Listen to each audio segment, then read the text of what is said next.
you to find the way. Our emotions change the color of our thinking. Can one think clearly when in a state of emotion? That is the question we must ask ourselves. When we realize that emotion prevents us from seeing clearly, from thinking accurately, from hearing accurately, we find that emotion reduces our senses to a mere fraction of what they should be when fully alert and free from inhibitions. When in a state of emotion, can you think clearly? You've only got to ask yourself this question. Then you will discern what you're doing. And once we discern what we're doing, we tend to drop it. Not that we fight the thing that we are doing, but we begin to understand it. A habit is not overcome by fighting the habit, but by understanding it. Emotion can create physical sensation where there is no physical sensation, where there is no physical cause for it. Emotion will also cut off sensation of a physical injury. This I have demonstrated myself, and I'm sure that many of you have experienced the same, perhaps in other ways. The footballer will play with a broken rib right up to the end of the game, but when the game is over and the emotion subdued, pain is registered severely. I can remember very well in my own life, the one that gave me the greatest experience was this. It was when I was wounded in the intestine, in the stomach. All the time I didn't know that I was wounded, except I felt something scratching me. Then I felt as if something was running down my leg. Then I began to think, what's wrong? Must be a pin or a hairpin or something like that, or a safety pin. Because sometimes you lost your buttons and all the rest of it, and you tied yourself up with a safety pin. So I thought it was that safety pin that I had tied up inside. So I had a look and found my intestine sticking out like this. Then I felt pain. What I thought in my mind was what I had heard about other people who had been wounded in such a way, was that they never got over it. Well, the pain was so excruciating then, and yet before I had no pain at all, because of the emotion, because of the tenseness, the condition of the mind. And it's the same with most people. When one is in a state of rage, a state of temporary insanity is often produced. Thus we see that the emotional habit pattern is stimulated while reason is totally eclipsed. You never get into a rage when you reason things, because reason prevents you from getting into a rage. It is when reason is totally eclipsed, then you enter into this emotion of hate, rage, anger. These things destroy you. They upset the whole equilibrium of the organism. The cell structure of the body is affected as well as the mind. These habit patterns are established in the cerebellum. Right in this organism at the back here, these habits are established, and then misbehavior begins. In one case, pain may be inhibited when there is cause for it, and in another case, pain is created where there is no cause for it. The question is, how is one to deal with these conflicting problems? We must treat the cerebellum through controlled and scientific relaxation and divine reason, which balances the reflexes from brain to body and vice versa. We must treat the cerebellum through controlled and scientific relaxation and divine reason, which balances the reflexes from brain to body and vice versa. When there is a habit pattern established, especially emotional habit pattern established in the cerebellum, it begins to outpicture in the body in some form or another. In an inhibition, perhaps, or in a sensation. It may irritate the mucous membrane of the bowel. The nerves there may become inflamed as to create an ulcer. Your bowels may take on the form of inflammation because the nerves in the bowel become irritated through this emotional habit pattern, and you have a mucus colitis. You can have heart trouble. You can have a nervous heart that goes at 130, 140 beats a minute. You can have blood pressure, where the muscles surround the blood vessels contract, become tense, and therefore they force the blood into the extremities, and you have blood pressure. You can have a skin trouble, an irritation of the skin where the nerves become irritated on the skin. You can have all these things which are produced by this misbehavior in the cerebellum. How are you to eliminate it? You can absolutely eliminate it perfectly through controlled, scientific, conscious relaxation of the muscles of the body. Now, when you give a message through your cerebrum here, that is a suggestion. If you suggest to the cerebellum strongly, the cerebellum will rebel and say no. Just the same as you do. If I tell you or anybody tells you to do that at once, you immediately rebel. You stop, and you wonder whether you will do it or not. It's only you do it because it may be the boss, or it may be the wife.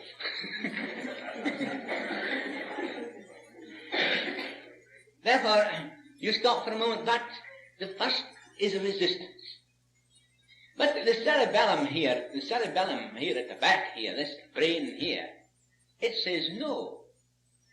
It won't respond to strong suggestion, but it will respond to an obtrusive suggestion. Suggestions that easily formed, and I tell you this, that relaxation is the finest of all suggestion because it's smooth, it's easy, it's suggestion in its finest form. And what you do, you get your muscles relaxed. It sends a message to the cerebellum. The cerebellum then accepts the message and says, I'm relaxed, I'm relaxed. That's carried on then to the cerebrum. And the cerebrum then knows what's going on. The habit pattern begins to break up, because habit patterns have tension, whether they exist on the muscle outside, whether they exist in the muscles inside, or whether they exist in the nervous system in the form of some inhibition. And you can have thousands of inhibitions of different forms, but they are all brought about by the same thing, this habit pattern. We saw in our last lesson how thought, emotion, and sensation was linked together. Firstly, our thought, whether it is conscious or unconscious, has an emotional effect which in turn affects the cerebellum, causing misbehavior there. This misbehavior we find in the form of impulses through the motor or sensory nerves, and which in some cases can cause an inhibitory effect in immobilizing all the muscles. Thus, this we call hysterical paralysis. The motor and sensory nerves are set in motion. These motor and sensory nerves run down the spine. They are in different parts of the body. They belong to what they call the sympathetic nervous system. You're linked, these substations or subbrains are linked into the cerebellum, through the cerebellum and into the cerebrum. When the cerebrospinal system sends a message through the body, to be expressed in some particular organ, whatever the organ may be, it must go through these motor and sensory nerves to be carried into the sympathetic. So the sympathetic nerve system, which controls all the muscular mobilization and cell mobilization in the body, is carried through these motor and sensory nerves. Supposing now that you have through all these motor and sensory nerves a complete inhibition, you find that you're paralyzed. I have seen people entirely paralyzed through it. I saw a woman once who was paralyzed through an emotional habit pattern. She was perfectly well, a healthy woman. She had 7 children. We all went away their different ways. She was left at home by herself. She was depressed. She wanted her children round her again. And her letters, desires, and hopes were useless. But through the continuous emotional expression in her own nature, for the desire at least for some of her children round her again, she became paralyzed. She went to bed, she couldn't move her hands or her limbs. There was no outward sign to show that she should be paralyzed. Her blood pressure was all right. And everything else seemed perfect. But here was a complete immobilization of the muscles through what we would say an emotional habit pattern. The desire was so strong. The emotion helped this woman to bring about the things she desired. And her children all came round home because she was paralyzed. Everybody was sorry for her, and she was thoroughly enjoying herself. The thought of her paralysis entirely disappeared because her desire was fulfilled. But when the children had to go back to their places of work because they had to work, they had families, and they had jobs, the mother was left alone again with her paralysis. She did not know how paralysis came about. But when I showed her that it was nothing more than an emotional habit pattern, and she herself brought it about, and she herself alone can cure herself. Therefore, through direction, in a few days she was up out of bed,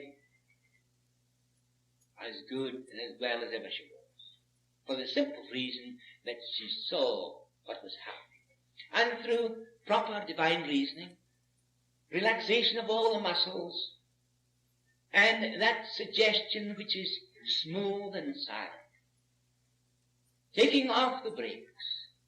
Then when she took off the brakes and understood that she herself put them on, she got well. The Father did the work. Life is always endeavoring to express itself in its perfect nature. That is one of many I could show.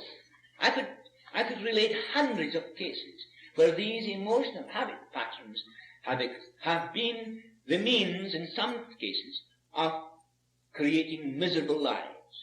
But that miserable life can become a very enjoyable life, and the experience passed through will stand in good stead for the remainder of their life. They will know the cause of their troubles.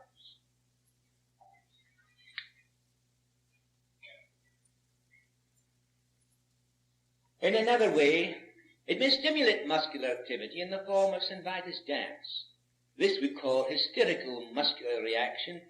Some call it nervous tic, where you see the testimony all going like that.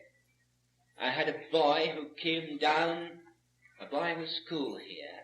He came down from Rhodesia. He'd been in hospital for some time here with St. Vitus dance.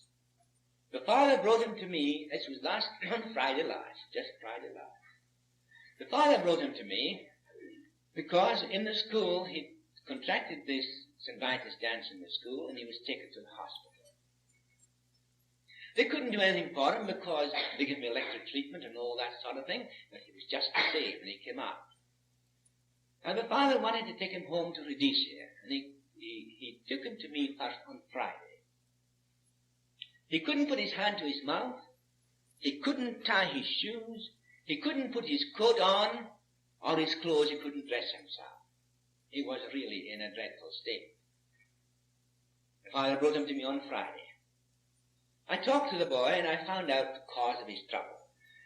The cause of his trouble was nervousness in the school. He couldn't do certain subjects. And because of this, he had created this emotional habit pattern which caused this muscular activity. After I had shown him the cause of his trouble, I relaxed his muscles completely. When I relaxed his muscles to begin with, he was still shaking. But as I gradually relaxed them more and more, I found that the whole of his body became quiet, peaceful. I left them relaxed there for some time, for half an hour or so. When I came back, he got up. He could put on his clothes, he could tie his tie his shoes, and he said, I haven't done this for months. One treatment was sufficient to reduce this habit pattern to practically nil. So the father said, well, I wait back with him. I said, no, you can take him home now to Rhodesia. Follow my instructions and he'll be entirely and completely well. There are hundreds of people who are suffering from these emotional habit patterns, and yet they do not know how they come about.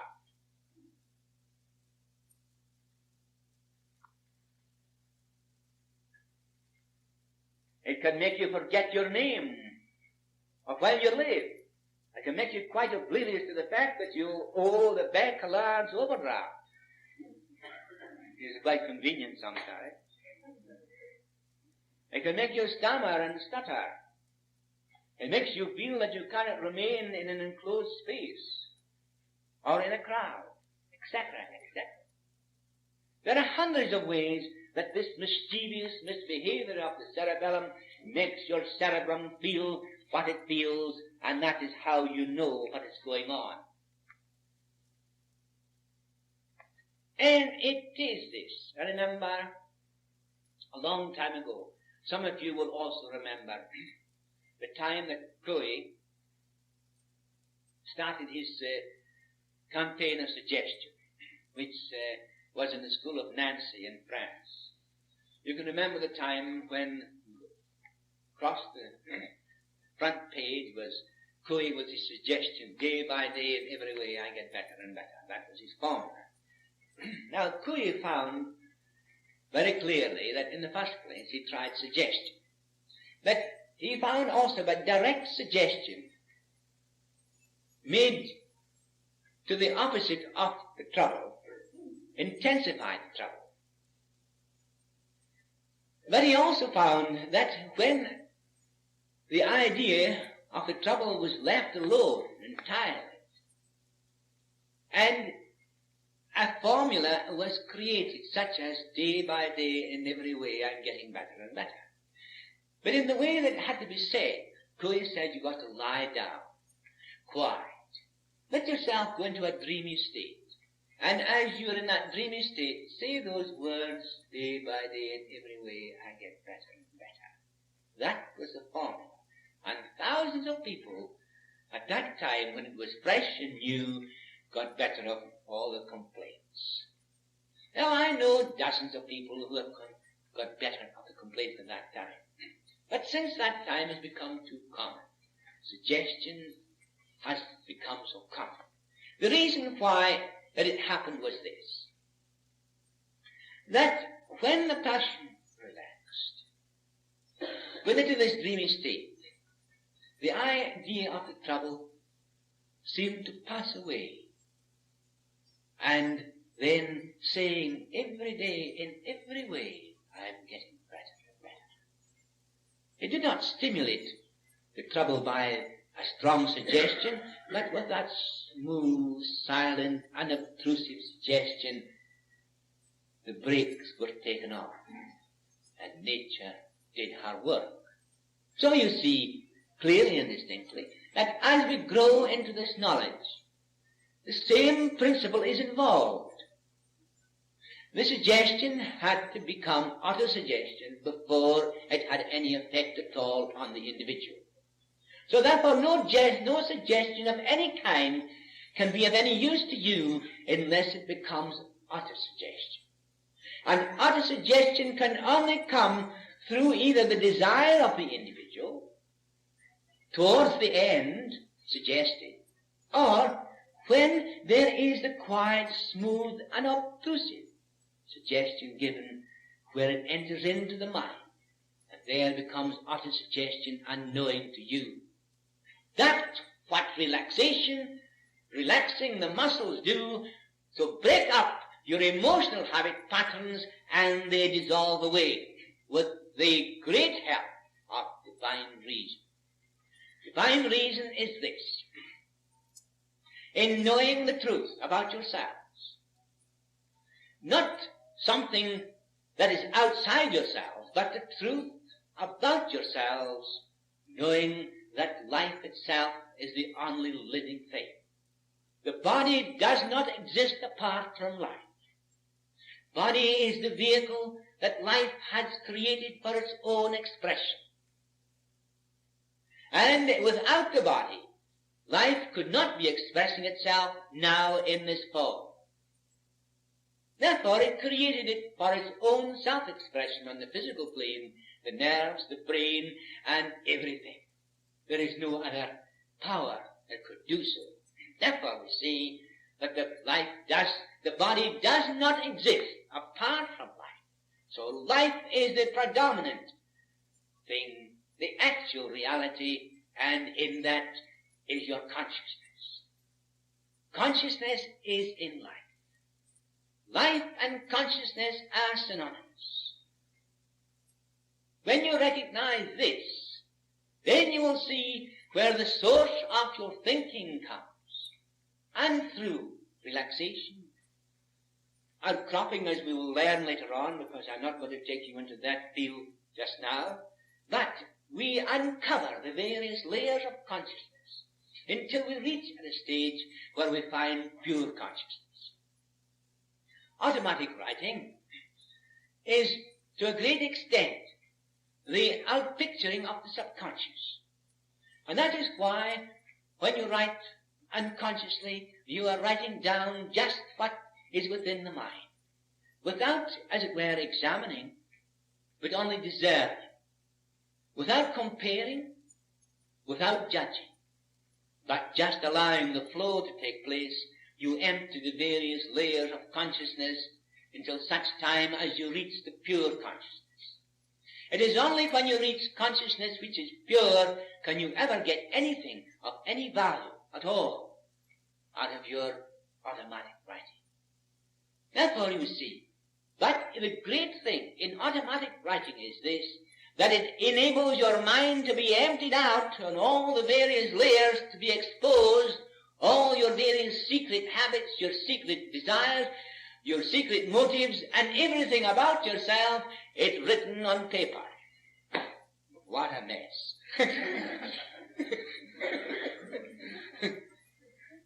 It is said that suggestion and hypnotism is a cure for all these ailments. But in 40 years' practice, I have found that it is not so. In many cases, it only adds to the confusion of the pattern. For instance, take one who is a confirmed drunkard.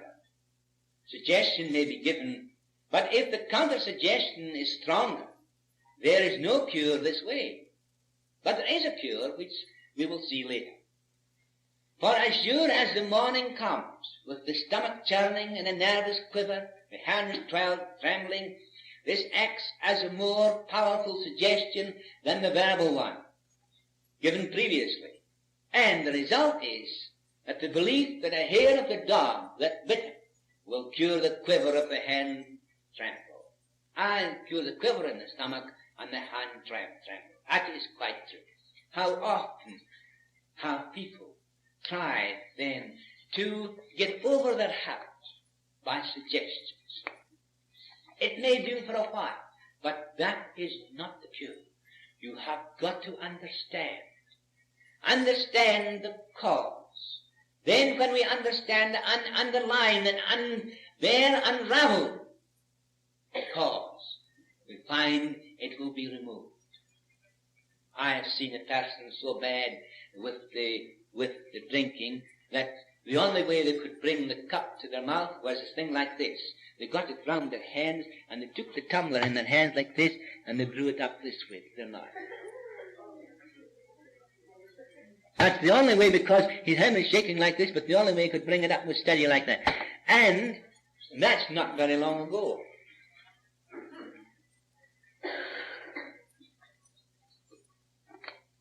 All brought about by a habit pattern. An emotional habit pattern. Do you think suggestion is going to eliminate the emotional habit pattern without some more scientific means of breaking it up? We see here that a habit has been established in the cerebellum, and this is carried in reflexes to the body. Therefore, suggestion alone is not the cure, because even under hypnosis, there are artificial inhibiting impulses created. Or, on the other hand, there can be artificial stimulating impulses created. In this way, part of the mind may be shut off, out of commission. Or, on the other hand, a part of the mind may be made artificially active. This prevents the entire mind and brain from working as a proper coordinating machine for the healthy stimulation of the body, brain, and mind. In a state of hypnosis, we can say that you are not all there. A good many people are not all there. Because they're hypnotized by their own emotions. Yes, that's true. I'm not saying that suggestion is not an aid to the cure. It is certainly not the cure that remains permanent.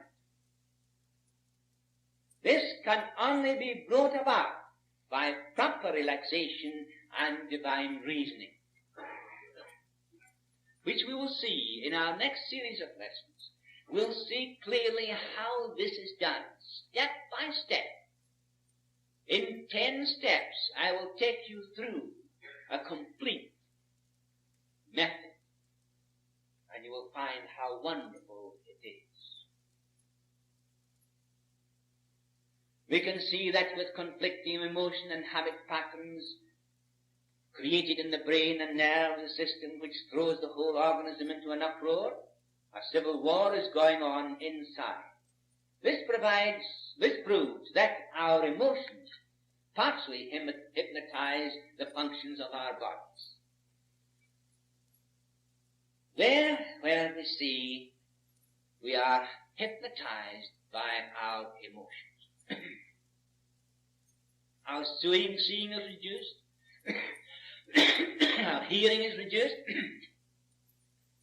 Our feeling is reduced. The senses are reduced because of the emotional habit pattern that has caused self-hypnosis of these organs in the body.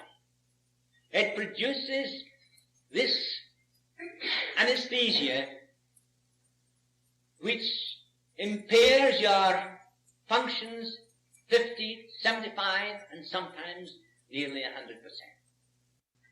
In my next lesson, we will see how progressive relaxation coupled with divine reason can cure.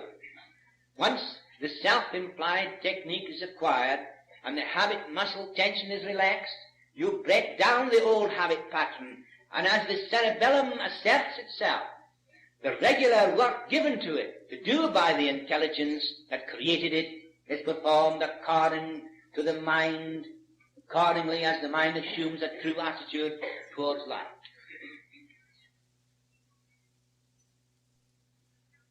When you then free the consciousness from all the inhibiting emotional habit patterns, there is no longer a hindrance to the expression of life, because we ourselves have put life in a cage. We have put life in a cage. And when we understand that, when we break down the bars and doors of the cage we created for ourselves. We will be free.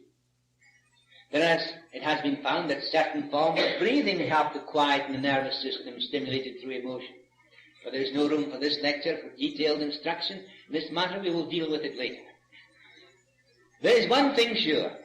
When you acquire the balance of mind, brain and body, you will speak with authority, with confidence.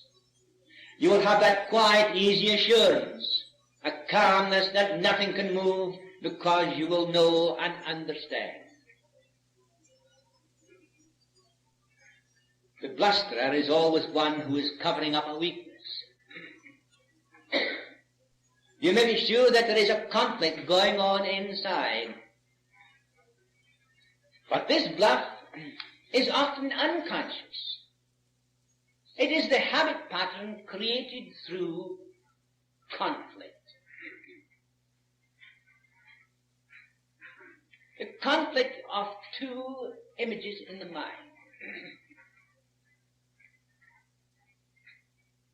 The conflict of the individual who feels afraid, feels inferior. He creates in his mind an artificial stimulus of confidence, of courage. Now, if you have fear on the one hand and you try to cover it with courage on the other hand, you're only affirming the inferiority and you're getting nowhere. Because the more you think of courage, the more you express fear. It's like a girl or a woman who's going to have a baby. She wants to get a girl. All the time she's feeling she's going to have a boy. And the more she wants a girl, the more she's afraid she's going to have a boy. So if she wants a boy, the more afraid she's going to have a girl. Or if the husband says, now I want a boy. And she says, my job has got to be a boy, but all the time she's frightened it's going to be a girl. So you see, the whole trouble is that you have a double mind. One image superimposing the other. One time one is up and the other time one is down. Now that conflict is so strong sometimes that it becomes unconscious. With the fact that you have an excessive, what we call overconfidence, created by this type of individual, a superiority conflict, is nothing more than an inferiority complex imposed, and that one is always there because it has not been dealt with. It has not been discerned, it has not been dealt with, it hasn't been seen how it has been brought about, and there it is, remains there as the expression of that superiority. Conflict of complex.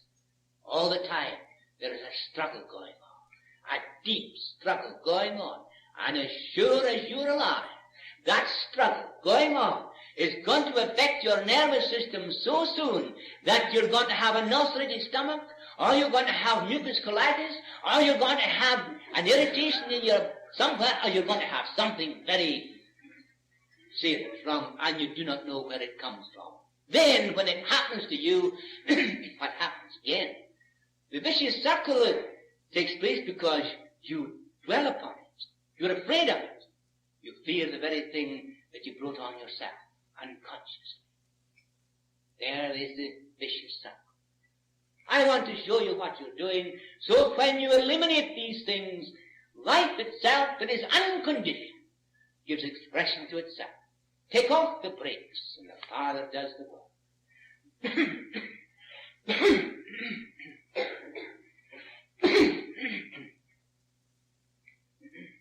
Do not criticize, but see the real passion behind the veneer. This is the way to free yourself from further conflict. Because what you see in others is generally planted in yourself. Very few people are completely free from emotional conflict and habit patterns created by reactions to the external world. Our movements often betray our mental attitude. The chap who puts his hand in his pocket, he wants to pay something out, and he puts it down on the counter, and he keeps his hand on it as long as he can. So he doesn't want to part with it. And he stays there with it for a while, and then he takes his hand very cautiously from it. He finds he's got the part with it after all. Eh? Now that shows the type of mind there. A fellow who doesn't care, he takes the money and throws it on the table, and there it goes. And so forth. And there's so many different forms of X. Now, a closed fist means not much. An open hand means everything. Because of the fact the open hand gives you everything.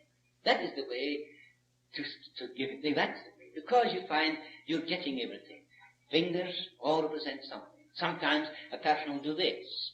Now, doing that, of course, is subconscious. All these other qualities that these hands, the fingers mean, subconsciously are closed and hidden. That is vision, that is humanity, that is beauty, that's expression, and that's wisdom. And, in fact, subconsciously, we are always making signs according to our own feelings inside, what we are. The closed fist, you'll never get anything from the closed fist. Never. You'll never get anything from anybody who puts his hands behind his back. Until such time as you bring them forward by suggestion. Very acute suggestion. Very acute. Subtle. Quiet. Smooth. I will deal with that some other time. A person that is free will generally look you straight in the eye, and we should cultivate that habit. The shake of the hand also often denotes an attitude of mind. There is the piece of meat type of handshake, that sloppy handshake that no one likes. Then there is the crushing to pulp type, which is even worse. A truly friendly handshake is a firm, pleasant shake of the hand where you would like to linger longer. Remember, the contact of the hand can reveal your nature. If you are aware of the unconscious pattern habit created through your mental and emotional state, you can change this pattern established in your brain and nervous system. And you're continually doing so. When people relax, they begin to change their whole nature. These habit patterns begin to break up, because habit patterns is tension. Reduce the tension, break up the tension, and you break up the habit pattern. It is just that wonderful thing that nature does for you when you take off the brakes. To feel perfectly relaxed in the presence of others is proof that a natural state is being re-established. Relaxation of nerves and muscles mean health.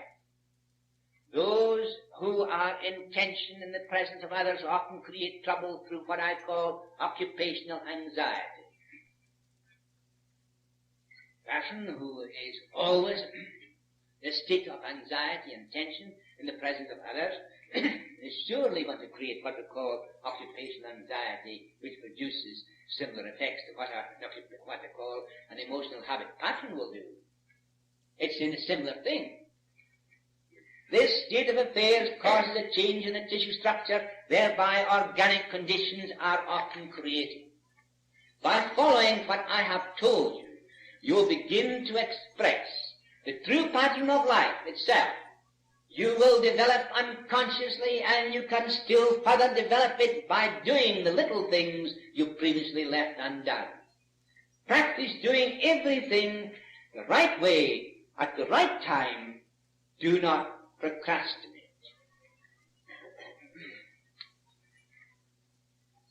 You always throw the little things aside. Oh, I'll do that tomorrow. I'll do that tomorrow. Time enough to do this, time enough to do that. All the time there's something tugging you, say, you should do it, you know, you should do it, you know. And all the time you say, something else says, oh, I'll do it tomorrow. It's all right, I'll do it tomorrow. But when you take yourself in hand,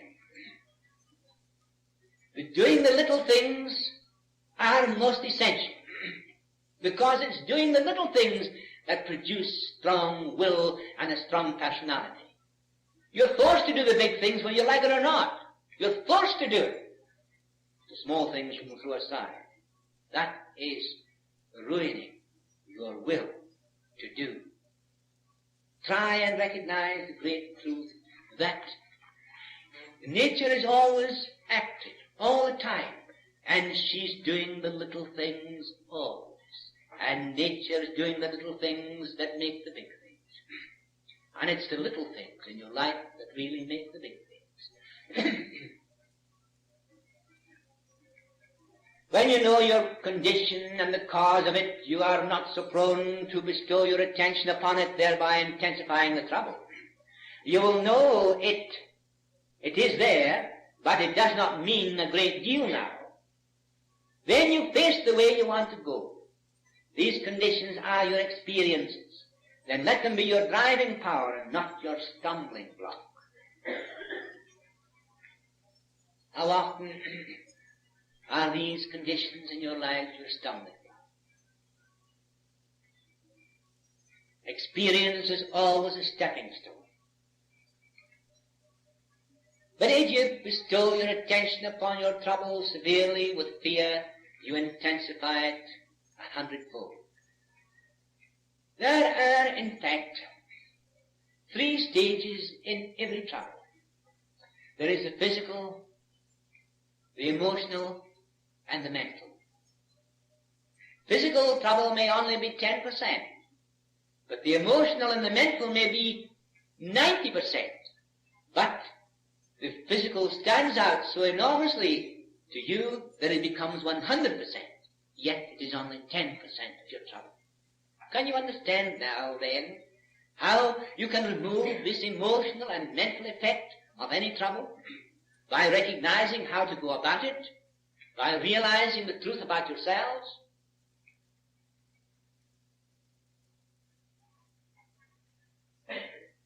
If you're always bemoaning the fact that you are sick or you are weak, that your efforts have been destroyed, you are just seeking an escape. An escape. And when you realize that, then you will devote your energy to creative work, and little or none to your self-imposed conditions.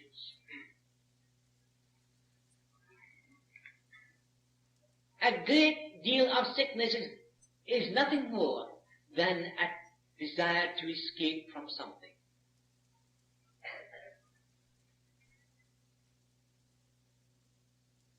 And also, bemoaning the fact that you are weak is another escape from something. A desire to escape. But if you can discern the way you are trying to escape and why, you will free yourself from both.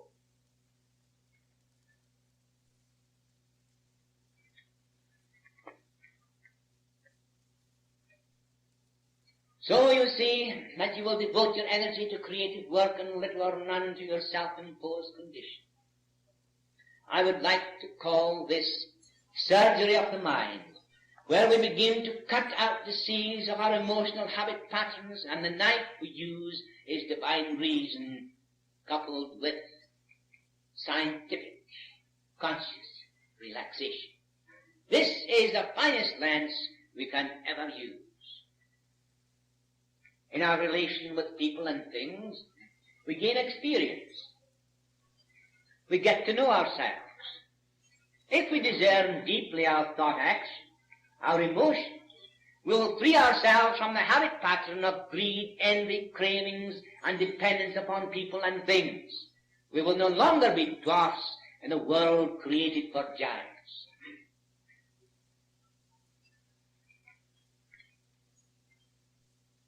If then you can realize the importance of what I am saying to you, you will study these lessons carefully.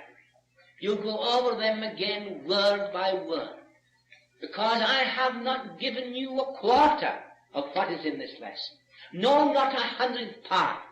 You will find it out for yourselves, and it is when you find it out for yourselves, that is the secret, that is the means how you can overcome all your difficulties. If we are hypnotized by our emotions, we only find sorrow, fear, and conflict, which is afflicted in our bodies, our affairs, our surroundings. When this is removed, things are seen as they truly are. The attitude of mind determines what your habit pattern is going to be. Your attitude of mind determines what your habit pattern is going to be. Then search and find what your attitude of mind is. Is it based upon reactions to outside world? Is it based upon fear, apprehension, desire? Or do these things fill your mind? Or is the great mighty power that is in itself, perfect, expressing itself, influencing your mind from within? Are you allowing those influences of the Spirit to manifest in your own mind? If you are, then you will find an avenue. You will find an avenue that will give you that true mental attitude towards all things external to the self, because you will know them for what they are.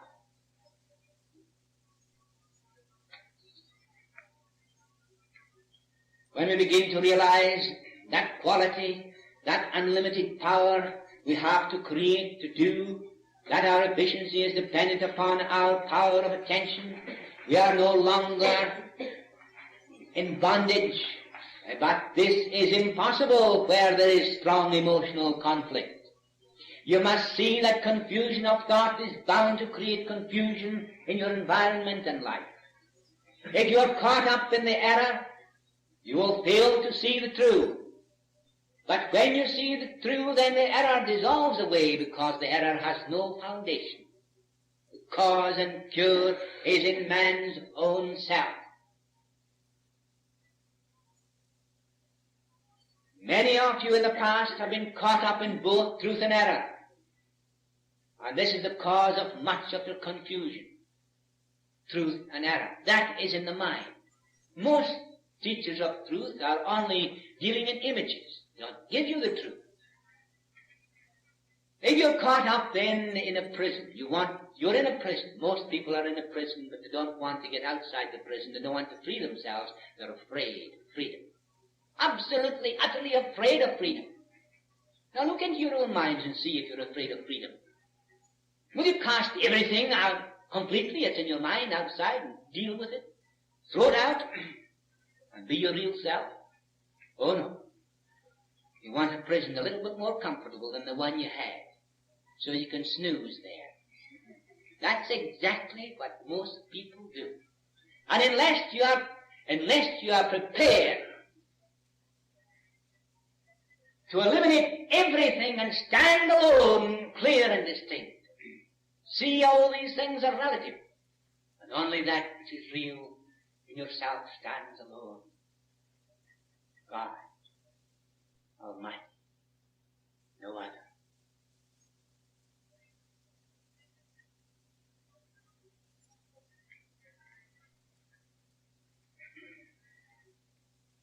Your God is a relative God. The life in your neighbor is separate and distinct to your own. That is how you live. Your God is a relative God. And the life in your neighbor is separate and distinct to your own. That's how you live. Look into your own minds and see how true it is.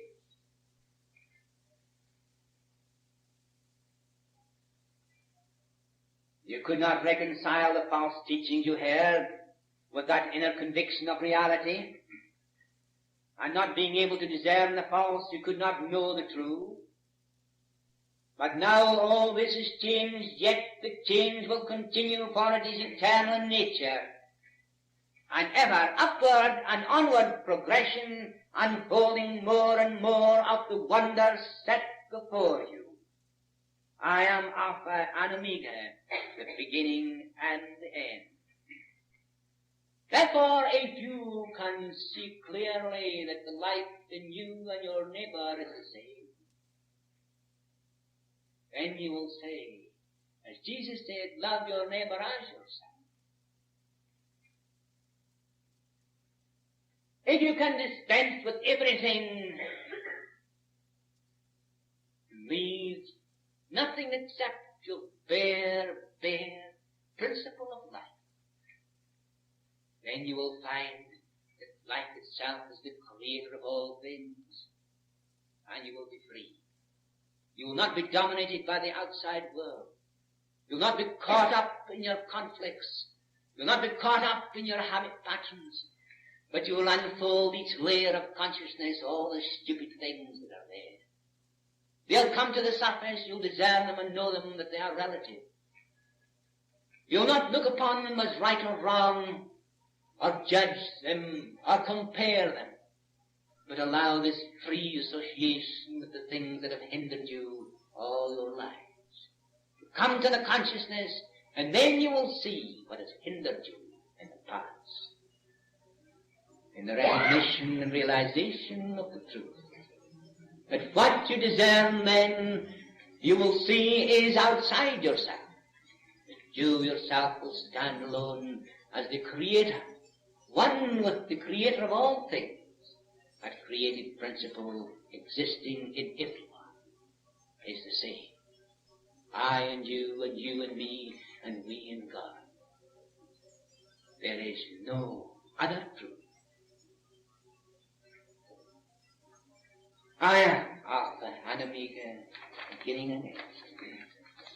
Benediction. O lovely one, thou art lovely by nature, and thou hast given me thy nature so that I may express it and thus be free. Thou hast shown me to love others because thou lovest all. Thou hast taught me to be true to my word as thou art true to me. Thou hast taught me how to make others happy because thou art the essence of happiness. Thou hast taught me to smile, for as I look upon my face, I see thy reflection. O lovely one, my happiness and joy I find in others, because there I see thy presence, my beloved one.